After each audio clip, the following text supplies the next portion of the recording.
back to the Iron and Tequila podcast. I'm your host, Tequila Papi. We're glad you joined us today.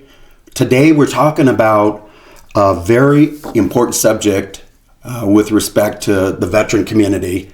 We're talking about the war, after the war, and still fighting to stay alive. Because a lot of veterans struggle with a lot of different issues.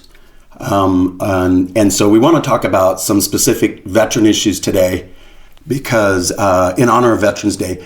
So today I've invited a special guest, Steve Exene with the Right for 22. They're a veterans advocacy group, and they are particularly interested in preventing veteran suicides. And so, Steve, can you introduce yourself to us for a minute? Well, first and foremost, thanks for having me here. It's a great honor to be on this podcast. So my name's Steve. I joined the Marine Corps in 1997, got out in 2002, and just try to find your path in life when you get out. It's a bit different. It's a struggle. It's a bit different, especially back in the early 2000s. Not a lot of resources out there, not a lot of help, and so trying to find your way and navigate yourself through life it was different, but obviously we're adults, so it should be easier than what you think it is, but it's a little bit different, right? Yeah. And moved to Idaho in 2006 and just kind of did some sales stuff here and there. And then in 2017, I decided to make a huge change in my life and quit my job, making a decent amount of money. Mm-hmm. More money I ever made in my life. I'm from Oregon, man. And decided to go to college and use my veterans benefits that were available to me. Mm-hmm. And went to CWI first, graduated there. Then I transferred to Boise State, graduated from there.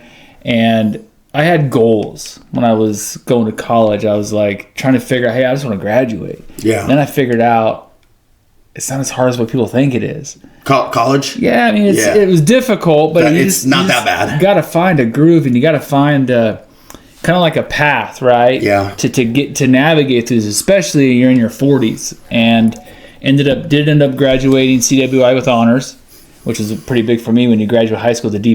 Yeah, right. And then I transferred to Boise State. I kind of figured it out a little bit, and then went to Boise State, and I graduated Boise State with honors as well. Nice, dude. And so did that. Prior to going to college, I got involved in the veteran community more. A buddy of mine took his life in 2015, so it kind of changed my perspective on veteran suicide and the mental health aspect, because as you're aware, us being a little bit older, is they always taught us to suppress it, to hide it, don't talk about it, don't grieve, and all this kind of stuff they would teach you when you're active, because there was a few guys that I was in that took their own life, and they just basically kind of put that stuff on the rug, and if there's any mental health issues, they put you in a separate little room. Yeah, they put in a box. They exiled you from instead of getting help. Yeah, because if you're going to get out, which is understandable, they still should be able to help you transition. Yeah, you're not broke, but they you were broke, right? They wanted you out. Yeah, and so whenever that happened to him, it kind of changed my perspective in a whole, right? Mm-hmm. And then I got involved. I wanted to do a ride just to kind of raise some awareness in that realm of the veteran mental health, and got a hold of, after I got everything kind of scheduled with the event and stuff like that, because I'm a forward thinker. I want to get everything kind of outlined, guidelined, plan it out. Huge forward thinker. Probably a big side effect on me is I always think, here, let me get everything together and then do everything, right? Yeah.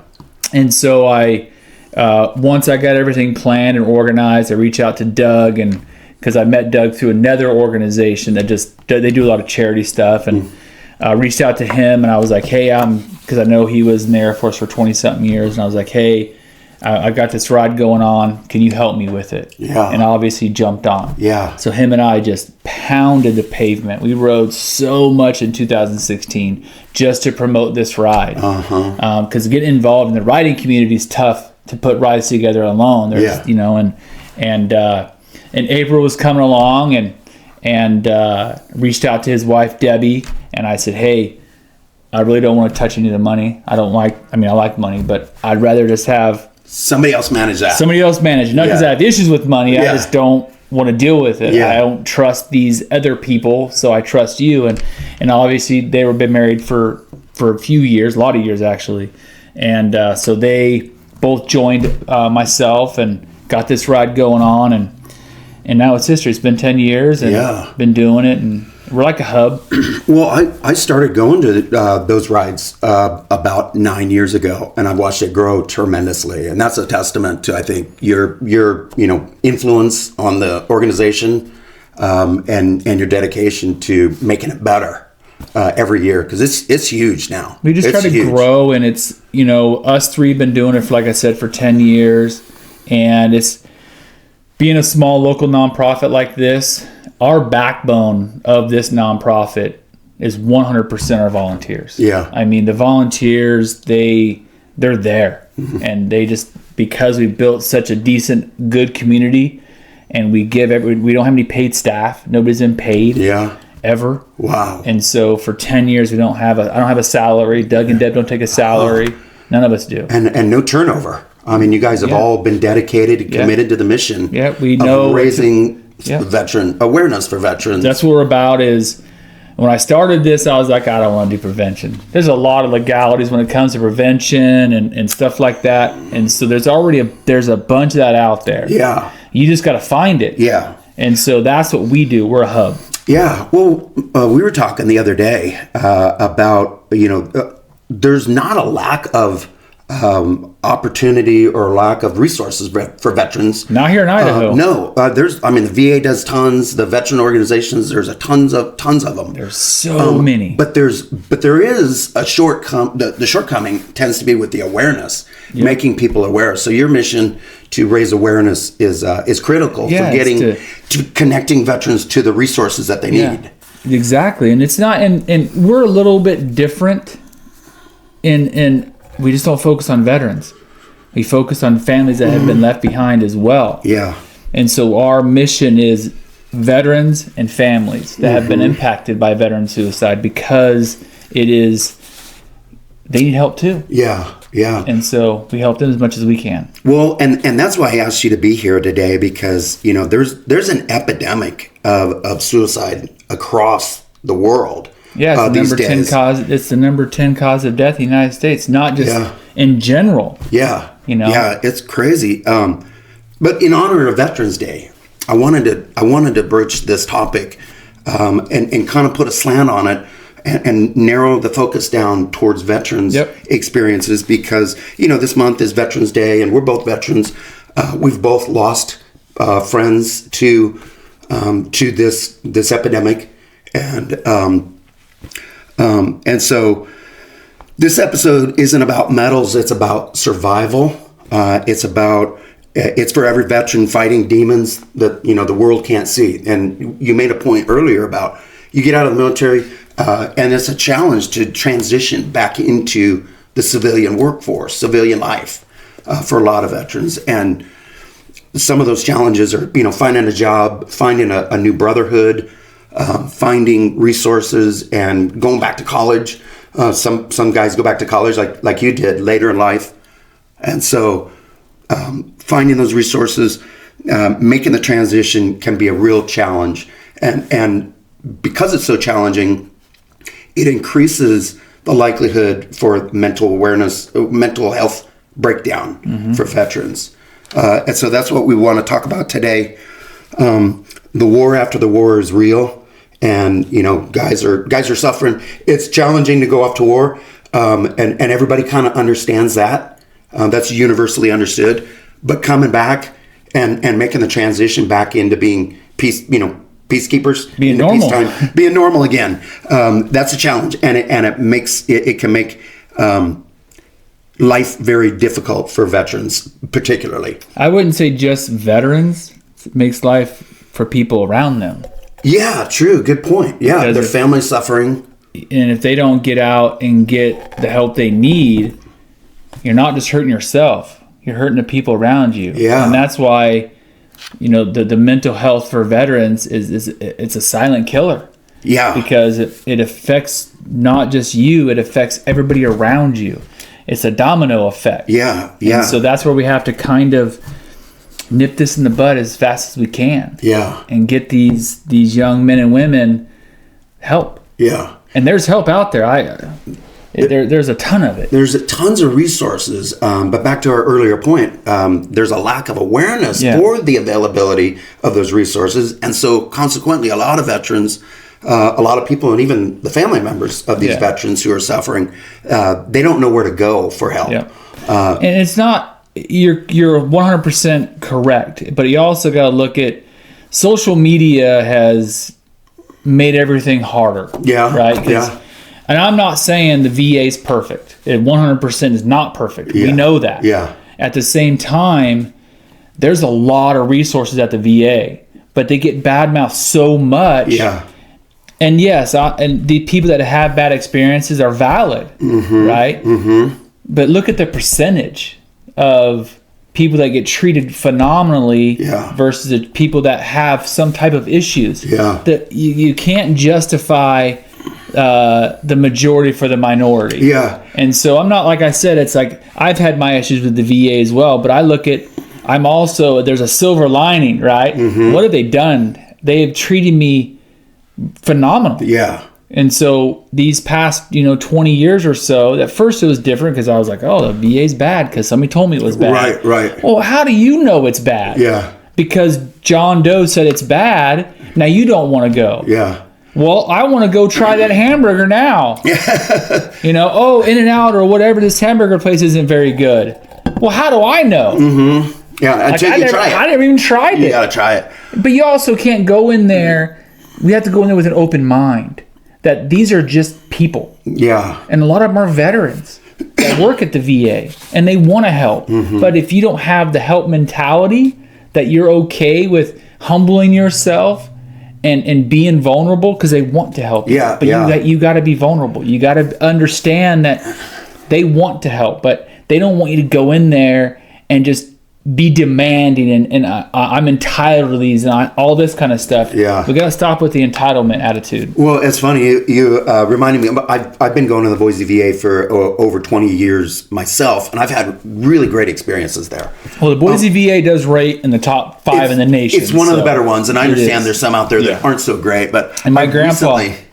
You go ahead. Yeah, I recently had I got contacted by a friend of mine and said, hey, I know you're a veteran. You're really active in the veteran community. I've got a neighbor who's 86 years old and did, 4 years in the Air Force, 50 years ago. And this guy was losing his teeth. And he didn't, and he's, on a fixed income, Social Security, whatever, had limited resources, financial, didn't know where to go for help. And I said, well, you got to take him to the VA first and foremost. That's the first place you got to start. If they can't help him, they can point him in the right direction. Yeah. And this guy, 86 years old, he was adamant. I don't want to go to the VA because of the same reasons you just mentioned. He had a bad misconception about poor quality healthcare or the the institutionalized bureaucracy, or whatever his limitations were. But I got him connected with a dentist who is now taking care of his teeth for him. So that's my grandpa was the same way. Yeah.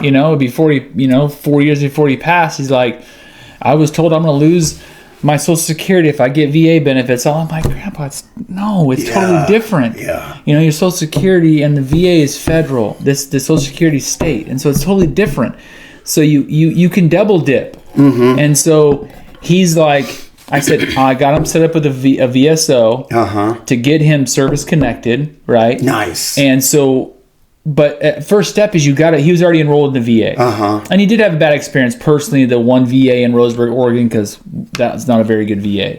And he's like, I don't want to go there, which is understandable. You had that right. Yeah. So he went to a different one. Yeah. And it's getting a VSO, which is extremely important now, and the older generation, because they got such a misinformation about it, right? So you get him a VSO, which is a veteran service officer, help him navigate the system. Get into the veteran benefits. And my grandpa says, I'm not going to lie. Yeah. I was like, I didn't tell you to lie. You don't have to lie. Tell him everything. Yeah. He opened up about the Korean War for the first time to one of the doctors, and he walked out 100%. Wow. What a...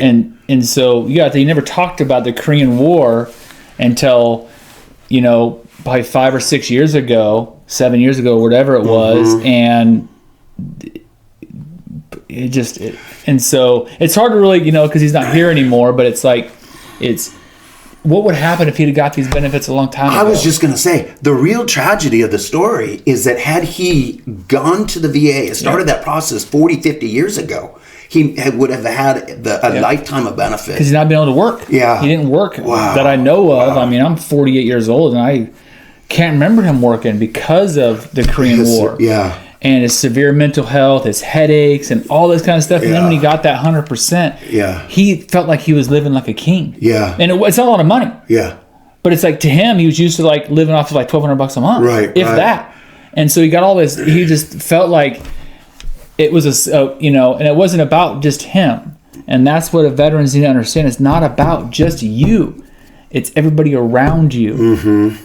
You're struggling. Yeah, and so your grandmother struggled because my grandma struggled, but you wouldn't know. Right. They're old school. Yeah. That's the greatest generation in the world. It is. And they just dealt with it and they were happy. Yeah. I never seen my grandma and grandpa angry. But it could have been a slightly better for him. Oh, a little bit. And when he got that, he's like, wow, this is what it's like. Yeah. And it's like, it's one of those things that's why I get these younger generation veterans that I tell them, just start the process. Well, I'm tough. Yeah. Yeah, but you're not going to be tough when you're 50. Well, I have another personal experience as well. My dad served in Vietnam, and they didn't acknowledge Agent Orange until about 4 months ago? maybe 5-6 years ago. Just recently. But this is going back about 15 years ago.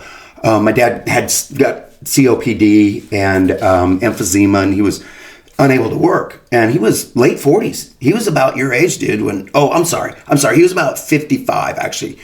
He was about my age when this happened. But can you say your age again? I'm 56, but I don't look a day past 55. I'll take that. Exactly, take it. But my dad was about 55, and he could no longer work because of his emphysema. And he didn't have, so he lost his job. He lost his medical benefits. And I said, he ended up moving in with me because, he lost his house. He lost everything. I moved him here from Portland to live with me. And I took him down to the VA. Day one, they got him enrolled in healthcare. They had oxygen tanks and all the necessities that he needed for his healthcare. Immediately sent out to my house. And he was able to live a much more comfortable life with those benefits, with those resources. And he had never contacted the VA. He'd been out of the Army for 40-some years, 45 years maybe at the time, and was able to get connected with those resources. And like your grandfather's experience, like, wow, why didn't I do this sooner, right? Yeah. So I encourage every veteran out there to seek out these resources. There's a ton of them. Even if you don't like the VA, there's so many out there. Yeah. What do you like to do? Yeah. You got to find a passion. Get connected. Yeah. And we just did last week. I recorded my session, episode 8 of the Iron and Tequila podcast, and we talked about the importance of brotherhood. And that's one of the things that makes military experience really valuable, is that you always have a brotherhood. And that's also one of the things that when you transition out of the military, that's one of the things that guys find themselves lacking when they transition back in to the civilian life. They miss that brotherhood. And it's not also just transitioning back into the civilian life. You've been away from your family for 4, 5, 10, 20 years, majority of the time. Everything's changed when you get back. You're going back home. You don't know who's a veteran or not, because the majority of veterans, not saying they're the minority, there's still some that stay where they're at, but a majority of veterans, especially if you're in, you go home. You do 4, 5, 6, 7, 8 years, you go back home. unless you have a family, you're married and stuff. But again, the majority of veterans that get out, that 4, 6, 7, 8 years, they go back home. They don't know who to connect with. Yeah. They don't know because everybody's grown. Yeah, everything's changed. And so, like, now you got to find that. You have to go out and search for it if you want it. And you've got to be proactive. I mean, it's an individual self-responsibility to seek out those resources. Because nobody's going to seek for you. Nobody's coming to your door, knocking on the door, saying, "Hey, Steve, do you want some benefits? Do you want some? You need some counseling or some help?" And that's where it's different from, when you and I got out to now. They actually get all that stuff done for you. Yeah, the TAPS program when you get out. When you're transitioning to get out, they'll get you service connected. They'll get you all the right resources. They do what they can. Obviously, I don't know because when we was TAPS, had to write a check. Yeah. How to balance your checkbook. And so now they do a lot of that stuff for you. Yeah. But even when you get out and you are service connected, you're in the VA system, they're also unaware they can go for more. Yeah. Because you can appeal that decision. Mm-hmm. But a lot of them have this mindset, they're only giving me 10, I'm good. No. You can appeal that. Yeah. And if they denied you on stuff, you can reopen those. Yeah. There's a lot of stuff you can do. That's where you got to find a veteran service officer. Yeah, absolutely. My son, speaking about, the difference between when we got out, 25 years or so You're ago. like 50, bud. Yeah, no, it's 25 for me. I spent 14 in, so it was 25 years when I got out. But my oldest son got out of the Army active duty last year, and he did 10 years. He got out in December, and everything was they had everything lined up. As soon as he got out, he started collecting, drawing his VA disability.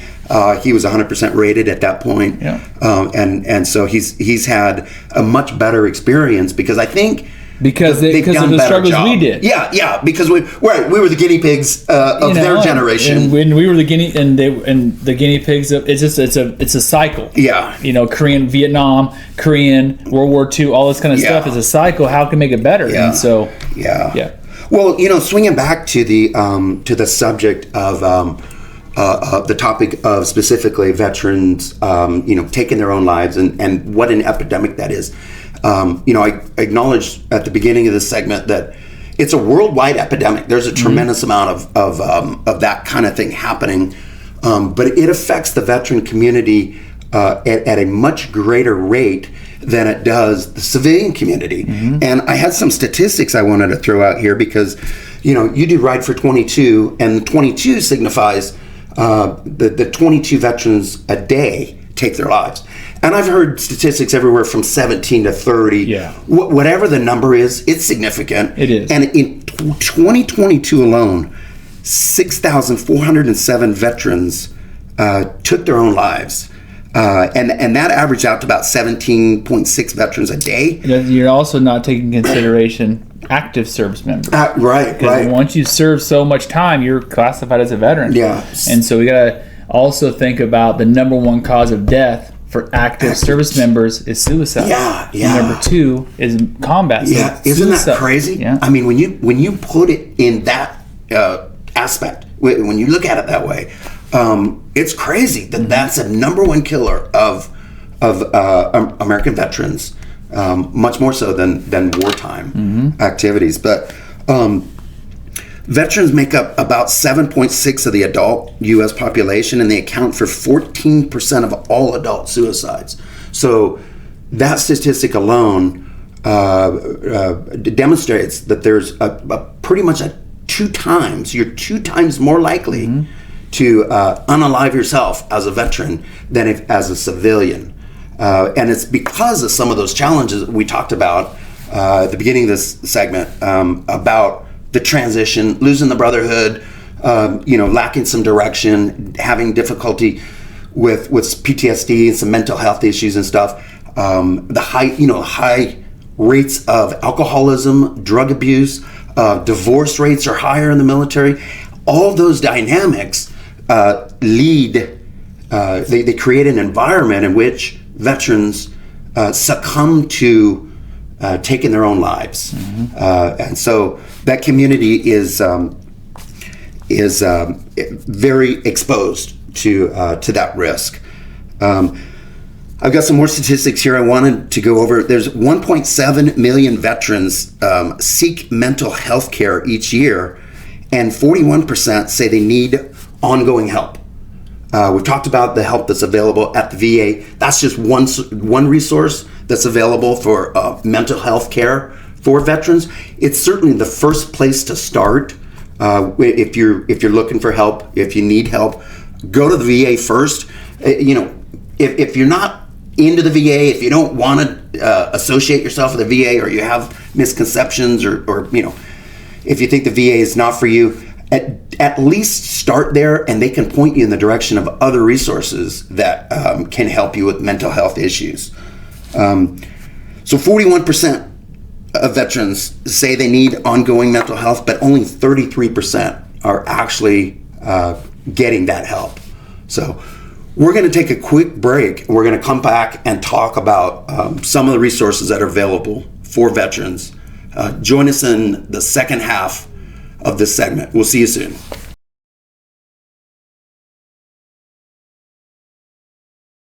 Hey everybody, welcome back to the second half of today's episode on the war after the war, still fighting to stay alive.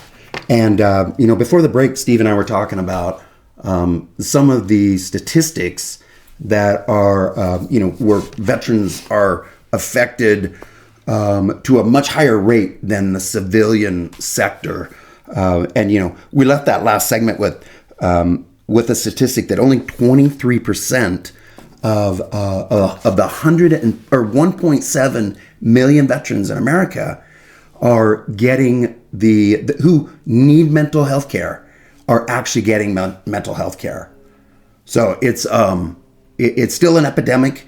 There's still a ton of veterans out there who are not getting to the resources that they need for mental health care.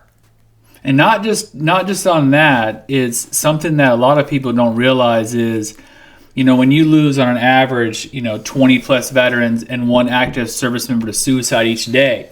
So you do the math yourself, right? Yeah. That's obvious on an average. It could be 1, 20, whatever it is. Yeah. It really doesn't matter about the number. That's just what on an average. Yeah, the trend. The trend is, you're 20 plus one. One is your active service member. But this statistic is probably going to make you wonder why. And it makes me wonder why too. So out of those veterans that have taken their life, roughly only 63% are not through the VA system. Not associated or connected or enrolled in the VA system. So approximately 63% of the veterans that have taken their own life have not been through the VA system. Unbelievable. Which, let's do the math. That's only 27%? 27% are associated. Well, we talked about this in the first half of the segment that the VA is a resource. Yeah. It's not the only. It's not the only resource. But there's a hit on that. Yeah. Like 63% roughly approximately of veterans that have taken their life are not through the VA system. Yeah. That means they're not even enrolled in the VA system. So that's a missed opportunity for the veteran community to save some of these veterans, because 100%. that 63%, a certain percentage of them could be saved if the intervention had occurred early enough. A lot of them, I do believe, and this is just my opinion, I believe they assume they're already in the VA system because they're out, right? Yeah. It doesn't work that way. It doesn't. You have to go down there and enroll. Yeah. And which means you got to go in, you bring your DD-214, all your information down, because there's every VA has it. They have their enrollment down. You get enrolled, and then they're going to educate you on finding a veteran service officer. Yeah. But I will highly recommend a couple, the organizations I like is the DAV. I've had really good luck with them. There's so many different veteran service officers. I have had good luck with the DAV. Some people might not, but I have. And so I'm giving you my personal experience, right? And so there's a ton of them. Just find a veteran service officer when you get out. Yeah, and get enrolled. Yeah, and there are federal level VSO organizations, and there's also state level VSOs. Yep. Each state has their own veteran community, and that is state sponsored, and they pay for those resources in addition to the federal benefits that are available. So you talked about DAV. I'm a lifelong member of DAV, the Disabled American Veterans, but you've got the VFW, the Veterans of Foreign Wars. There's the American Legion, and there's literally hundreds of VSO organizations. They will represent you. Yeah, you don't got to do anything. Yeah, no, you pick up the phone. Yeah, I mean, do a quick research. Quick little search on the veteran web. service officer. Yeah, that's all you got to do. Search local veteran service officer. They're all going to show up. Mm-hmm. You might get some sponsored stuff. Obviously, when you're Googling, pass all that. Yeah. If it says sponsored, you probably just want to pass that. That's an ad. It's an ad. Just find one, and I promise you, man, it's going to change your life, man. Well, that's a great point, because there are a number of veteran organizations out there that are for profit. Yeah, and if you're searching for a VSO, and it said they're making money off of you, says they're sponsored and they want money up front, or they want you don't have to pay anything for this service. What they'll do is, if you find one that's for profit, they'll represent you for free. But they want a percentage of 33% of what you get back. Right, so if you get like a year, 2 years of back pay, they're going to take that. Yeah. Whatever your back pay is, they're going to take. Yeah, and you don't have to pay for that. There are these ones that are represented by the state, which is the VSO, the DAV, the Idaho Veterans. There's a bunch of them. Just go to the regional office at the VA. Yeah, and there's a ton of them right there. It's all free. Yeah, it's free. If you're paying, they're going to actually be a member, but you don't have to. Yeah. So take if you're a veteran and you're struggling for help, if you're part of the 63% of veterans who took the easy way out, took their own lives. And they weren't enrolled in the VA healthcare system. But but I want you to understand that's on an average 20. Okay, so imagine how many veterans, especially in Idaho, 12.4% of the population of Idaho are veterans. Oh. So imagine how many of that 12.4% in Idaho that are veterans are not through the VA system in general. Yeah, if you could assume 63%. That 63% is who have taken their life. Right. So they have not been to the VA system. Yeah. So imagine how many veterans are out there sitting right now that are not through the VA system. Yeah. To get the help. It reminds me, I have a twin brother, and he served in the Army, got out in 92, I believe he got out. Did 5 years in the Army. And just this year, I finally convinced him to go get enrolled at the VA. And he did, and he was successful. And, just like your grandfather's story, my brother has been out of the Army for 33 years. And he was like, wow. I hooked him up with the VSO that I knew, sat down with the VSO, got enrolled in the VA healthcare system.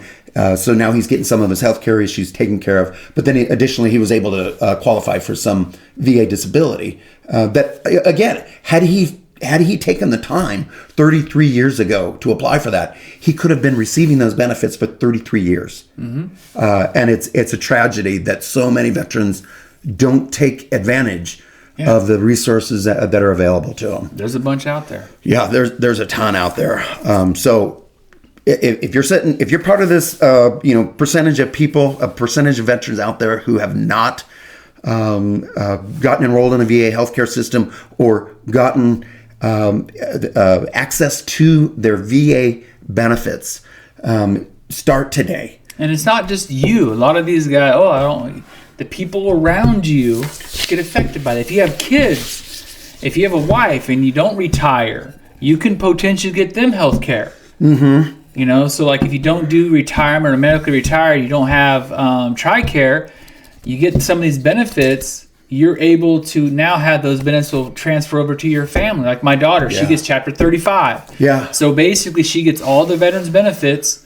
College paid for? No, because Idaho doesn't do that, but she'll get a stipend. Oh, right? Okay, yeah. And so, but there's a lot of benefits she'll have that because of what I did is going to affect her life in a positive way. Yeah. And so we got to stop thinking about ourselves and be selfish, which is okay to be selfish. That's self-care is okay. Yeah. But we need to be and stop being be selfish a little bit, get these benefits, because then potentially you have a family that you can take care of. Yeah, and it makes life less stressful. Yeah. And to emphasize that point even more, it makes it less stressful for you and for your family members. Everybody as well. around you. Yeah. Because you got to think on an average, one suicide affects about 104 people. Wow. Is that right? Yeah, so imagine that. Yeah. This reminds me of a story that I have recently affected me because I lost a friend to suicide this summer. And there's a plethora of reasons why people will decide to take themselves out of the game. And everything from healthcare for mental health care, PTSD for veterans, financial relationships. Which is a big one. Financial and relationships are two of the biggest ones, especially for veterans. But if you get caught up in the justice system, if you get a DUI or something, it can be an avalanche kind of effect that can push you there. But I had a friend take himself out of the game this summer. And it affected me significantly because he was a Vietnam veteran, had Distinguished Flying Cross, had flown helicopters, been shot down a couple times, several Purple Hearts, and so he had a very distinguished career in the Army during his service in Vietnam. So he was 70, I think he was 74 years old when he decided to check out this summer. And the big tragedy for me, I was talking to a mutual friend of ours, and my mutual friend said, well, he probably checked out because of PTSD. And I got to thinking about it, and I thought, no doubt he suffered on some level of PTSD, but his service he'd been out of the service for 53 years. He had somehow managed to manage his PTSD for 53 years. So it led me to wonder, first of all, I don't believe that it was PTSD that drove him to the finally checking out. I think it was more of a relationship issue because relationships are a big reason that men in particular will choose to check out. But it got me wondering how much of an effect his service from 53 years ago might have played into that decision to check out. Have you come across other veterans who maybe had a similar kind of experience where you thought, man, did PTSD really cause this after 53 years? Once the guy learned to manage the PTSD, can you think of an instance where maybe you helped somebody reveal why they were considering checking out? So, I had my own issue with the Boise VA, like we discussed before. Okay, so it was self-inflicted to myself. Yeah, VA didn't do anything. We're our own worst enemies. I was being a dickhead. Yeah. To be truthful, right? Yeah. And so I took some time, molded everything over. I transferred everything to the Caldwell VA. It's closer to my house, anyways. I just wanted a fresh start. Yeah. And I found a good therapist there, and I'm going to say he saved my life. Yeah. Right? Randon, I'll never forget that he's still my therapist. I see him once a month, right? And he was always talking to me about group therapy. I'm like, hell no. That's not me. I'm not doing that. I'm not doing group therapy. Yeah. Then I started building a relationship with him, telling him stuff that I've never told anybody. Yeah. He's not a veteran. Yeah. He's been to VA for 15 years. And so I felt comfortable because he was not sympathetic. He was empathetic. Right. And he was always like, I'm going to get in the foxhole with you. I'm going to be there for you. He wasn't the type of person who goes, oh, you want a sandwich and stuff like this. So I will say something. If you want to know the difference between empathy and sympathy, search Brene Brown. Search Brene Brown, empathy versus sympathy. Game changer. Okay? So he's very empathetic, very listening, he's very helpful. Well, I built a relationship with him. I got into group therapy. Yeah. And I go in this group therapy, and I sit down, and I have 3 Vietnam veterans in my group therapy. And I thought to myself, how the hell am I going to relate to these dudes, to these guys. Yeah. They're Vietnam veterans. Yeah. Totally different experience. Totally different. Yeah. We got to stop thinking about trauma. Because post-traumatic stress, the trauma, everybody wants to focus on trauma, okay? Everybody's trauma is different. Yeah. Regardless of what trauma is, it's 100% different. Yeah. And it doesn't necessarily have to be war related. No, 100%. You can, a lot of people associate PTSD with wartime experience. So, and for a lot of wartime veterans, that's true. So I'll tell you right now, and I'm non-combat, but my post-traumatic stress is 100% not combat. It happened when I was still in, but it happened when I was in.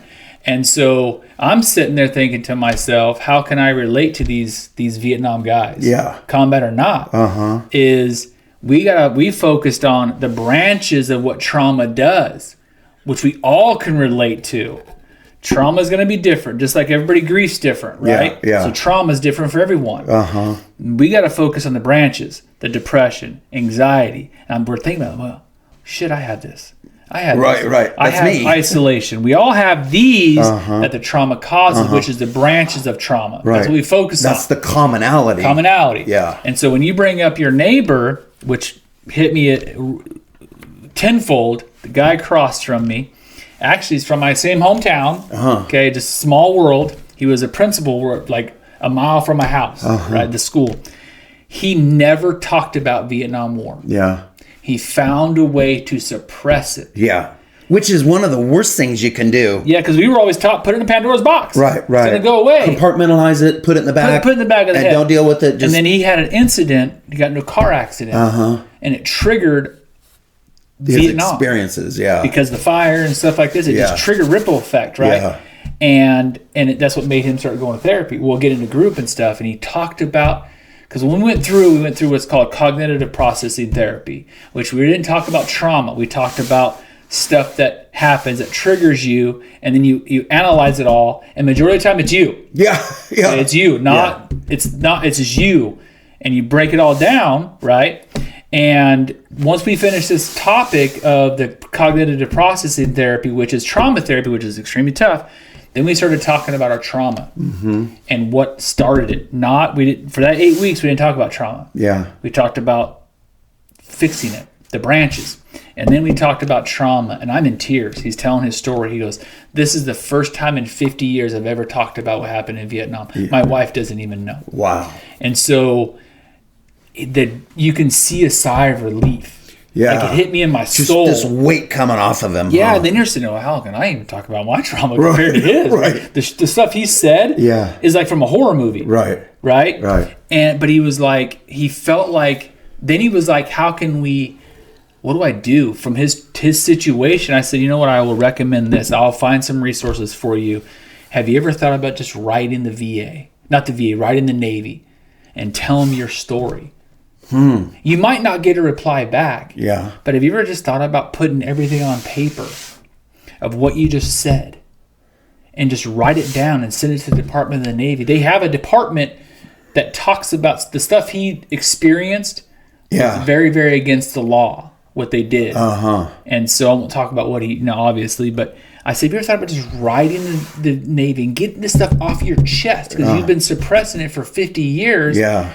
Maybe this might help you. Maybe as a way to release it. And I'm not saying you're going to go after these guys for what they did, but maybe it might give you peace. Yeah. Maybe it might give what you saw happen to those people, let them be free. Yeah. Gives them peace that they won't haunt you anymore because what happened was haunting him. Have you ever thought about just maybe releasing that and writing it on paper? And he goes, I did that, and it's like the best thing he's ever done. Even though he did get a reply back, but it's like, it was him putting that on paper and being able to release that and let those demons go away, because what happened to him was haunting him for years. Yeah. And he's like, they don't haunt me anymore. It was just a process. It was a method, and a process of him giving him the ability to kind of release it. Put it all on paper. Put it out there and relieve himself of that burden. And I'm not saying I, changed this guy's life, or he's changed my life for the better, but I was able to build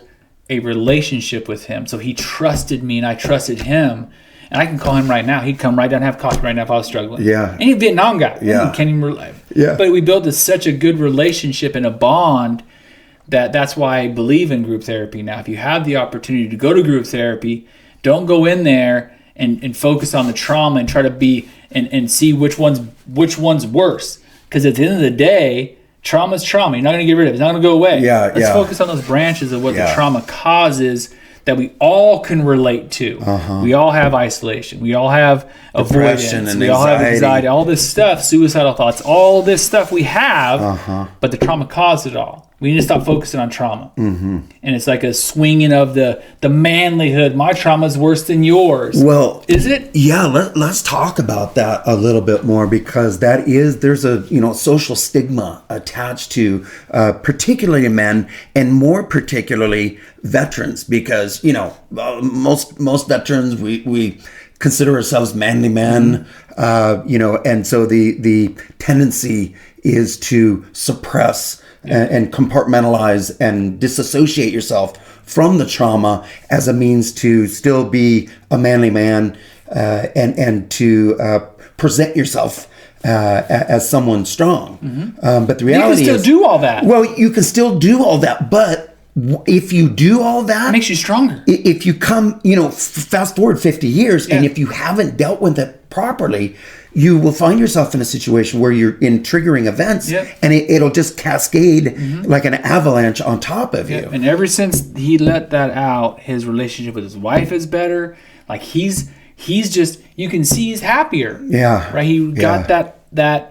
It's like he felt like he had Jekyll and Hyde. Yeah. Right? One side was like, you're good. This side was like, oh, no. You're a piece of shit. Yeah. And so like it made him feel better. Right.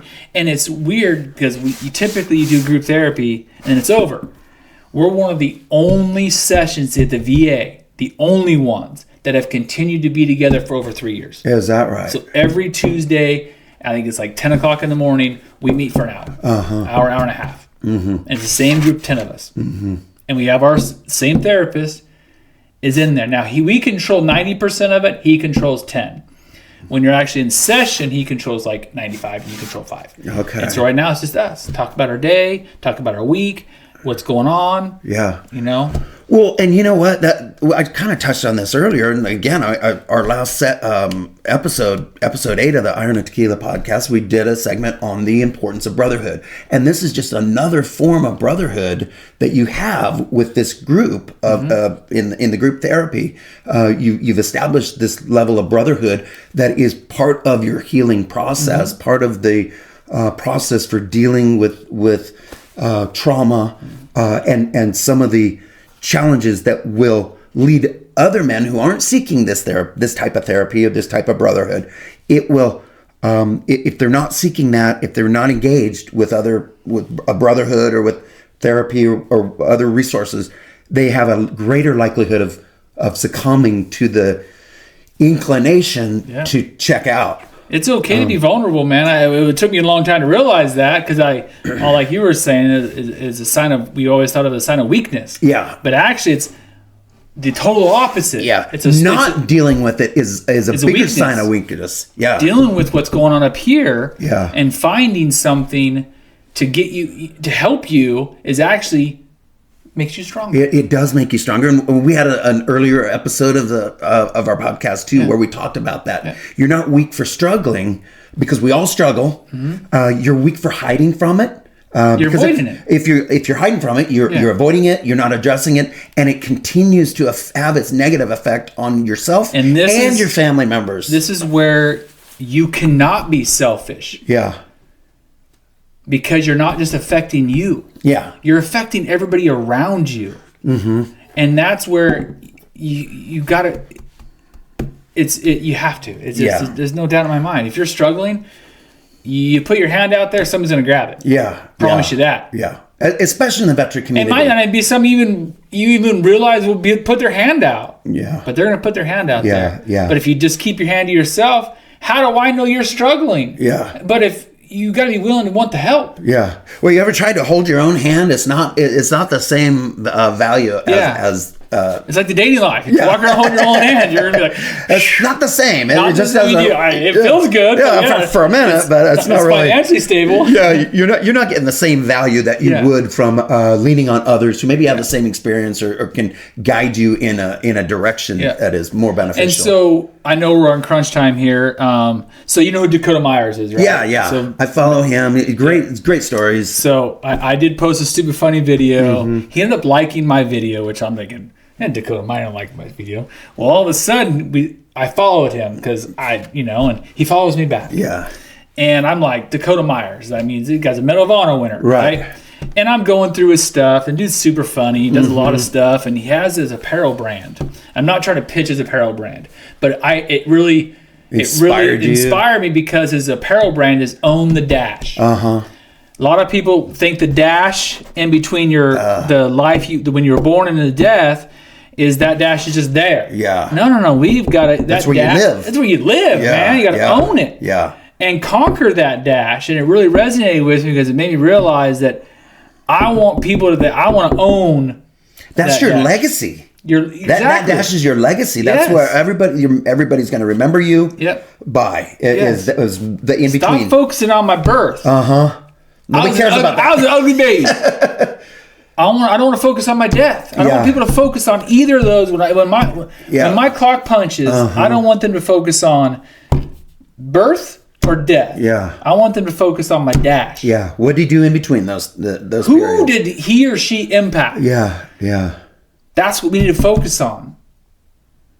The little things, man. Yeah. But which is actually the biggest thing. Well, and that's another great point you bring up because we talked about this in our last episode too, the importance of brotherhood. But it's for seeking help and having a brotherhood is beneficial. It's a selfish benefit. But there's also that extra benefit, that ancillary benefit of by becoming a better person yourself, you're being a better person for not only for yourself, that's the selfish component of it. But it's okay. But you're better for your loved ones, for your family, your kids, your grandkids. It's called self-care. Yeah. Which is we lack self-care because we think it's selfish. It's okay to be selfish when it comes to taking care of yourself because how can I help someone else when I don't take care of my own damn self? And so that's why it's okay. Yeah. Well, I want to talk about, before we wrap it up here, some resources and real help, places that veterans can go to get help that they need today. We already talked about the VA. Start with the VA. Start with the VSO. Yeah, there's the vet center is amazing. Like if you don't want to go to the VA, the vet center is amazing because they're not attached to the VA. If you're scared of the VA, you don't want to be through the VA, the vet center is great. There's obviously the CVMA. If you're combat, there's a riding organization. If you want to ride, there's tons of resources out there. Yeah, there are. At the end of the day, every day you wake up, you survived another day. It's an opportunity. Yeah. It's an opportunity to become better, to improve that dash, to affect other people's lives. Do you know what's free? Google. Yeah, it's free. You just Google veteran organizations, veteran resources in my area. Yeah. And start there. I mean, it's there. Yeah. I mean, everybody's on social media. They're doing something. You might not be active on social media, but you're on the internet. You're not just hiding in a box. Yeah. If you don't believe that mental health is crazy, watch the Stanford project. Okay. Isolation is the worst thing you can do for a healthy mind. It is. And you know what? It's easy to sit around and complain about your life, but we're calling you to action today. If you do nothing else, get on the internet, Google VSO, a local resource, and make a phone call, get started. Steve, it's been a pleasure. Thank you. Very much appreciate you joining us today on the Iron and Tequila podcast. We hope to reach out and provide some benefits to veterans on this month and Veterans Day coming up. I know you got the Marine Corps Ball next week, next weekend. Wish you all the best there. 250 years. A hell of a legacy for the Corps. Yeah. Semper Fi. to all the watchers, the viewers out there. And please join us next week. We'll be having some other guests who are veterans and talk about transitioning into civilian life and some of the other challenges that veterans have after service. So thank you, Steve. This is Tequila Papi. We're out for today. Join us next week on the Iron and Tequila podcast.